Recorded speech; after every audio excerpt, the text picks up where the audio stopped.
గురూజీ 72 గంటల్లోనే ఫోన్ లోని అద్భుతమైన జ్యోతిష్య పరిష్కారం చూపిస్తారు. నమ్మండి, నమ్మకపోండి, ఇది నిజం. శ్మశాన కాళి రుద్ర చౌడీదేవి ఆరాధకులు నంబర్ 1 వశీకరణ స్పెషలిస్ట్. గురూజీ మనిషి పుట్టుక నుండి చనిపోయే వరకు వచ్చే అన్ని క్లిష్టమైన సమస్యలకు పరిష్కారం ఇక్కడ లభిస్తుంది. విద్య, ఉద్యోగం, వ్యవహారం, స్త్రీ ప్రేమ, పెళ్లి, సంతానం, స్త్రీ పురుష వశీకరణం, భూవశం, భార్యాభర్తల కలహాలు, కోర్టు సమస్యలు, విడాకుల సమస్యలు, చేతబడి, అప్పుల బాధ, ఇంకా మీకు ఎలాంటి సమస్యలు ఉన్నా 72 గంటల్లోనే శాశ్వత పరిష్కారం చేయబడింది. జయ శ్రీమన్నారాయణ. నేను మీ ఐకాన్ ఆస్ట్రాలజర్ గట్టుపల్లి సురేష్ బాబు. మనకి ద్వాదశ రాశుల్లో అసలు ఏ రాశి వారికి ఏ గ్రహం ఏ స్థానంలో ఉండటం వల్ల ఎలాంటి సమస్యలు వస్తాయి, దానికి తగ్గట్టుగా పరిహారాలు ఏమిటి అనేది ఒక్కసారి మనము గ్రహించినట్టయితే గనక ఈ పరిశీలనలో ఈ పరిహార నిమిత్తంగా ఒకసారి మనము చూద్దాం. జయ శ్రీమన్నారాయణ. ద్వాదశ రాశిలో ఒకటి కర్కాటక రాశి. ఈ కర్కాటక రాశి వారికి అనుకున్నటువంటి పనులు ముందుకు వెళ్ళలేకపోయినా, ఏదనుకుంటే అది వెనక్కి వస్తున్నా, కోరికలు కొండలు దాటుతున్నాయి, కాళ్ళు గడపలు దాటట్లేదు, ఎక్కడేసిన గొంగడి అక్కడే ఉంటుంది. కాబట్టి మీకు ఏ పని అయితే ముందుకు వెళ్ళట్లేదో దానికి కారణాలు చాలా ఉంటాయి. పెళ్లి వయసు వచ్చిన పెళ్లి కాకపోవటం, ఎన్నో రకాల గ్రహ సంబంధిత ఇబ్బందులు ఉండటం, దోషాలు ఉండటం, అనుకున్న పని అవ్వకపోతే మనకిలో ఉండేటువంటి అనీజీ కావచ్చు, ఏది కూడా ముందుకెళ్ళకపోతే ఎన్నో రకాల సమస్యలు ఏర్పడుతూ ఉంటాయి. సరైన ఏజ్ లో పెళ్లి అవ్వకపోయినా మనకి చాలా ఇబ్బందులు వస్తూ ఉంటాయి. చదువుకొని విదేశాలకు వెళ్ళలేకపోయినా, చదువుకొని జాబ్ చేయలేకపోయినా, జాబ్ నుండి బీజం చేయలేకపోయినా, ఏం చేసిన నష్టం వస్తున్నా, అందరూ దూరం అయిపోతున్నా, ఇవన్నీ కూడా ముఖ్యంగా కర్కాటక రాశి వారికి అనుకున్న పని అవ్వదు. ఇవన్నీ కూడా గోచార ప్రకారంగా మనము గ్రహించి గమనించుకుంటూ ఉండాలి. గోచారంలో స్వస్థానంలో శని కానీ, స్వస్థానంలో రాహు కానీ, అలానే 4-3 స్థానాల్లో రాహువు శని కానీ, కుజుడు శని కానీ, రవి శని కానీ ఉన్నట్లయితే కర్కాటక రాశి వారికి కలిసి రావు. గురువు 9వ స్థానంలో ఉంటూ, ఏది మీ గోచార ప్రకారంగా 9వ స్థానంలో గురువు ఉండి 4వ స్థానంలో ఉన్నటువంటి శని గురువుని చూసినట్టయితే మీకు ఇబ్బంది కలుగుతుంది. చంద్రుల్లో కుజుడున్నా, చంద్రుల్లో గురువు ఉన్నా మీకు అనుగుణ పనులు అవ్వవు. బాడీలో తత్వాలు మారుతూ ఉంటాయి, ఆరోగ్య సమస్యలు, గండాలు, ఏం చేసినా ముందుకు వెళ్ళలేకపోవడం, పెళ్లిళ్ళు అవ్వవు సరైన సమయానికి, ఎప్పుడు కూడా లేట్ అవుతూ ఉండింది, ఇలాంటి సమస్యలు అన్ని వస్తూ ఉంటాయి. కానీ కర్కాటక రాశి వారికి లవ్ కూడా సక్సెస్ అవ్వదు. కానీ శుక్రుని యొక్క దశలో లవ్ సక్సెస్ అవుతుంది, డబ్బు సంపాదించగలుగుతారు, ఎన్నో రకాల ప్రయోజనాలకి పొందగలుగుతారు. శుక్రుడిది ఒకటి, రవిది ఒకటి, ఈ 2 దశలు మీకు అద్భుతంగా కలిసి వస్తాయి. కర్కాటక రాశి వారికి ఇది ఒక కారణం అయితే, పుట్టిన తర్వాత మనము పెద్దలు చెప్పారని, ఇంట్లో వాళ్ళు చెప్పారని, గుళ్ళో వాళ్ళు చెప్పారని చెప్పి ఎన్నో రకాలైనటువంటి పూజలు, యజ్ఞాలు, యాగాలు, హోమాలు, జపాలు, తపాలు, ఎన్నో రకాలుగా వస్త్రదానాలు, స్వామివారికి, అమ్మవారికి పొట్టు వస్త్రాలు, ఎన్నో రకాల కళ్యాణాలు చేపిస్తూ ఉంటాము, హోమం చేపిస్తూ ఉంటాము, ఎన్నో రకాలుగా మనము చేస్తూ ఉంటాం. అవి కాక తెలిసిన వారికి తెలియని వారికి దాన ధర్మాలు చేస్తూ ఉంటాం. అవి కాక ఎన్ని కార్యక్రమాలు, అవి కాక ఏదైనా ట్రస్టులు, వృద్ధాశ్రమాలు, అనాథాశ్రమాలు, ధర్మకర్తలుగా ఆలయాలకి ఇలా చేస్తూ ఉంటారు. స్థలాలు దానం ఇస్తూ ఉంటారు, ఎంతో మందికి ఉపాధి అవకాశం కల్పిస్తూ ఉంటారు, ఇండస్ట్రీలు అలాంటి స్థాపించేసి. ఇవన్నీ మనం చేసేటువంటి ధర్మ పనులు అనమాట. ఇవన్నీ ధర్మానికి సంబంధించినటువంటి కార్యక్రమాలు ఇవన్నీ. అయినా కూడా మనం అనుకున్న పనులు ముందుకెళ్ళలేకపోతున్నా, డబ్బుల పరంగా ఇబ్బంది పడుతున్నా, ఫైనాన్షియల్ సమస్యలు ఉన్నా, పార్ట్నర్షిప్ లో నష్టపోతున్నా, భార్యాభర్తలు దూరం అవుతున్నా, ఎన్నో రకాల కారణాలు ఉంటున్నాయి. ఎప్పుడు ఏదో అనైజీలో ఉంటూనే ఉంటారు. మొండితత్వం, మూర్ఖత్వం. ఎందుకంటే కర్కాటక రాశి వారికి స్వదాగా మాట పడదు. మాట ఇచ్చారంటే నిలబెట్టుకుంటూ ఉంటారు,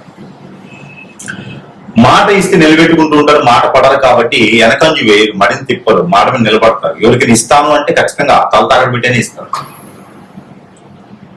మంచి వ్యక్తులు, ఆ మంచి వ్యక్తులకి మంచి జరగాలి. మనం ఎన్నో రకాల కార్యక్రమాలు చేసినప్పటికీ మీకు మంచి జరగాలనుకుంటే దశాబ్ద కాలం వరకు కూడా సరిపడే ఒకే ఒక పరిహారం ఉంటుంది. అది ఏమిటంటే శివ భగవాన్ యొక్క ప్రతిమ. శివ భగవాన్ యొక్క ప్రతిమ ఇది వెండిలో తీసుకోవాలి. శివలింగం రూపం ఉన్న పర్వాలేదు. ఇది వెండిలో తీసుకున్న తర్వాత పార్వతి అమ్మవారిని తీసుకోవాలి. దీంతో పాటు నందీశ్వరుని తీసుకోవాలి. అలానే చంద్రుడు, త్రిశూలం, ఇవన్నీ కూడా వెండిలో చిన్నపాటి అయినా పర్లేదు. అంగులో ఇట్లా ఉన్న పర్లేదు, అంగులు మోయ ఉన్న పర్లేదు, అంగులున్నర వరకు పర్వాలేదు, ఇంకా పెద్ద ఇంకా మంచిది. ఇవన్నీ కూడా వెండిలో తీసుకోవాలి. కిట్లా ఉంటుంది, మీకు దొరుకుతుంది. వెండిలో తీసుకొని ఎక్కడైనా సరే మీకు ఈ జొన్నలు ఉంటాయి, జొన్నలు 1 కిలోన్నర, గోధుమలు 1 కిలోన్నర తీసుకోవాలి. వీటిలో కలిపేసి అది పైన పెట్టేసి ఎక్కడైనా సరే మీరు దానం ఇవ్వాలి. మీ పరిసరాల్లో దానం తీసుకునే వాళ్ళు లేరు అనుకుంటే కనుక అవి ఎక్కడైనా పారేటువంటి నీటిలో అవన్నీ కూడా స్వామి, నేను చేసినటువంటి తప్పులు ఏమైనా ఉన్నా క్షమించి, నేను అనుకున్నటువంటి కార్యక్రమాలన్నీ కూడా ముందుకు వెళ్ళాలని మమ్మల్ని దీవించండి నాయన, మీ యొక్క కృపా కటాక్షం మా మీద ఉండాలి అని తలుచుకొని, దానికన్నా ముందు ఏం చేయాలి అంటే ఇది ఏదైనా సోమవారం జోలి చేస్తే మంచిది. మీకు అనుకున్న పనులు ముందుకెళ్తే విదేశానికి కానీ, పెళ్లిళ్ళు అవ్వడానికి కానీ, పెళ్లిళ్ళు అయిన తర్వాత పిల్లలు పుట్టడానికి కానీ, ఆర్థికపరమైన ఇబ్బందులు ఉన్నా కానీ ఇవన్నీ కూడా ముందుకెళ్ళిపోతాయి ఆటోమేటిక్ గా. ఇకపోతే దీని అన్నిటికన్నా ముందు 3 రోజుల ముందు మీరు ఏం చేయాలి? శనివారం, ఆదివారం, సోమవారం 3 రోజులు ఏం చేయాలి అంటే మీరు నాన్ వెజ్ భుజించకూడదు, ఓన్లీ శాకాహారంగా ఉండాలి, నేల పడక చేయాలి, బ్రహ్మచర్యం పాటించాలి. ఇవి చేసుకుంటే మీకు అష్టైశ్వర్య ప్రాప్తి కలుగుతుంది. మీ మీద నరదిష్టి నరఘోష కూడా ఇలా పటపంచలేకపోతుంది. ప్రయత్నం చేసి చూడండి. మనము ఎన్నో రకాలైనటువంటి సమస్యలతో ఉంటూ ఉంటాం. ఇల్లు ఉంటుంది, అద్దెకున్నా సొంతిల్లేనా, ఇంట్లో ఏదో నడవడికి, ఇంట్లో ఏదో కలిసి రాదు, ఇంట్లో ఏదో జరుగుతూ ఉంది, ఒక సమస్య. అసలు ఇల్లే వాస్తు బాల, రెండో సమస్య.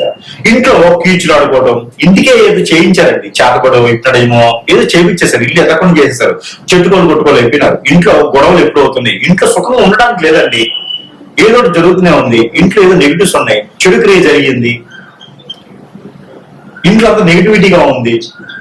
అలానే మనకి జాతకంలో కూడా బాగుండట్లేదండి, గ్రహాలు శోధించట్లేదంట, గ్రహాల యొక్క స్థితిగతులు బాగాలేవట, ఇలాంటివి చాలా సమస్యలు ఉంటాయి. ఏ పనులు కూడా ముందుకు వెళ్ళట్లేదు, ఒంటరైపోతా ఉంటాం, మనం అంతా చాలా ఒంటరైపోతా ఉంటాం, అందరూ దూరమైపోతూ ఉంటారు. ఆర్థిక సంబంధించిన ఇబ్బందులు, ఎవరు మనకు గుర్తించరు. వీళ్ళు తెలివితేటలు ఉంటాయి, బుద్ధిబలం ఉంటుంది, గుణబలం ఉంటుంది, మంచి వ్యక్తులుగా ఉంటారు, కానీ మిమ్మల్ని రాణించలేరు. మీరు ఎప్పుడు ఎదురు పట్టి పీడుతూ ఉంటది ఏదో సమస్య. ఇంట్లో పెళ్లి భార్య దూరం అవుతా ఉంటుంది, భర్త దూరం అవుతా ఉంటారు, పిల్లలు దూరం అవుతా ఉంటారు. ఒక సమస్య పోయింద్రా బాబు అనుకుంటే రెండో సమస్య కొనుక్కొచ్చుకుంటా ఉంటారు. ఇక ఇంతేనా జీవితం? కొంతగా ఉపశమనం కోసం కావాలి కదా మనకి. ఆ ఉపశమనం ఏంటంటే యంత్రం. ఈ యంత్రము లక్ష్మీ యంత్రం ఉంటుంది ఇందులో, కుబేర యంత్రం ఉంటుంది ఇందులో వాస్తు యంత్రం ఉంటుంది. ఇలా 9 రకాల యంత్రాలు ఉంటాయి ఇందులో. ఈ యంత్రం కనుక మన ఇంట్లో పెట్టుకున్నట్టయితే కనుక ఏ వాళ్ళకైనా పెట్టుకోవచ్చు. దేవుని మందిరంలో పెట్టుకోవచ్చు, దక్షిణ వాళ్ళకి, తూర్పు వాళ్ళకి, పడమర వాళ్ళకి, ఉత్తరం వాళ్ళకి, ఏ వాళ్ళకైనా పెట్టుకోవచ్చు. హాల్లో పెట్టుకోవచ్చు, బెడ్రూమ్ లో పెట్టుకోవచ్చు, పూజా మందిరంలో పెట్టుకోవచ్చు, కిచెన్ లో పెట్టుకోవచ్చు, ఎక్కడైనా పెట్టుకోవచ్చు, డైనింగ్ హాల్లో పెట్టుకోవచ్చు. ఇది ఒక యంత్రాన్ని ఇంటి లోపల పక్కన పెట్టుకోవాలి, వాళ్ళు తగిలించుకోవాలి. ఈ యొక్క యంత్రము చాలా వాల్యూబుల్. ఇందులో మనల్ని పూజించి మరీ ఇస్తున్నాం.